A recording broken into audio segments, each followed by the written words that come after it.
Good evening and welcome to this professional overview of Microsoft Flight Simulator 2024. While most of you freaks and are excited for GTA 6, many of us are excited about Flight Simulator 2024. I will be providing you a brief overview of the new sim to be released in November. There will be 4 tiers available for purchase, including Standard, Deluxe, Premium Deluxe, and Aviator.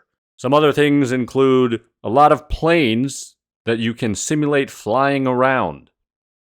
Among these aircraft include the Boeing 737 MAX, Boeing 747 Dreamlifter, Airbus Beluga Transporter, whatever the this is, and Boeing 747 Fire Tanker. As we can see in this preview, there will also be hot air balloons, but I will not be impressed until I see one achieve 400 knots. In addition to new missions and activities, there will even be a career mode, which comes with a reputation that you have based on your flight performance. In that case, I hope they have also simulated federal prisons, anticipating my reputation failure. I also hope that the character seeks the necessary medical attention that he very clearly needs. I was honored to have been invited to the global preview event at the Grand Canyon to get some first hands-on time in the new Microsoft Flight Simulator 2024. This included a Humvee tour and a helicopter flight of the actual Grand Canyon, which I found less impressive than the version in Microsoft Flight Simulator. I don't know what Mother Nature's specs are, but she needs to step her game up.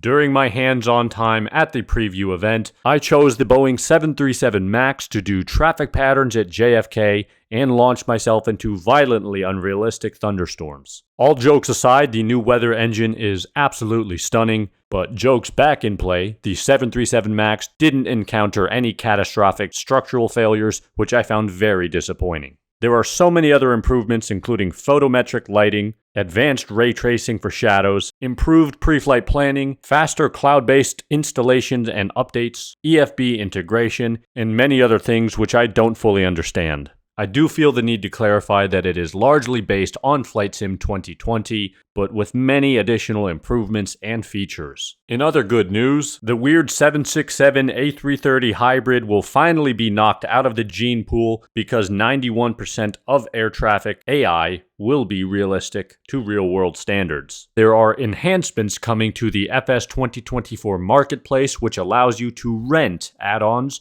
rather than only making full-on purchases. What I'm most excited for about the sim is the red guy in the cockpit with the yoke up his ass. I thought this was a fantastic touch, and even though the developers came around and said, "Give us a minute, we need to fix this," I implored them to let him stay. I think it really enhances the feel, the realism, the overall vibe of the sim, and I really prefer it. I told them adamantly at the end of the event to please let the red guy stay, and they said, haha, laughed uncomfortably, and said maybe we will release him as a freeware add-on.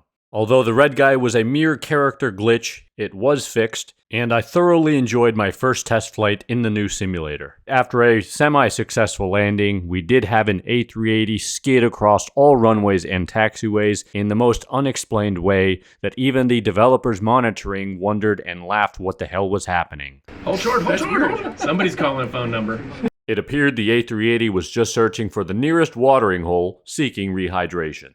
Thank you again, Microsoft, for the invite and for continuing the development of the Flight Simulator series. I look forward to seeing you guys in the next sim.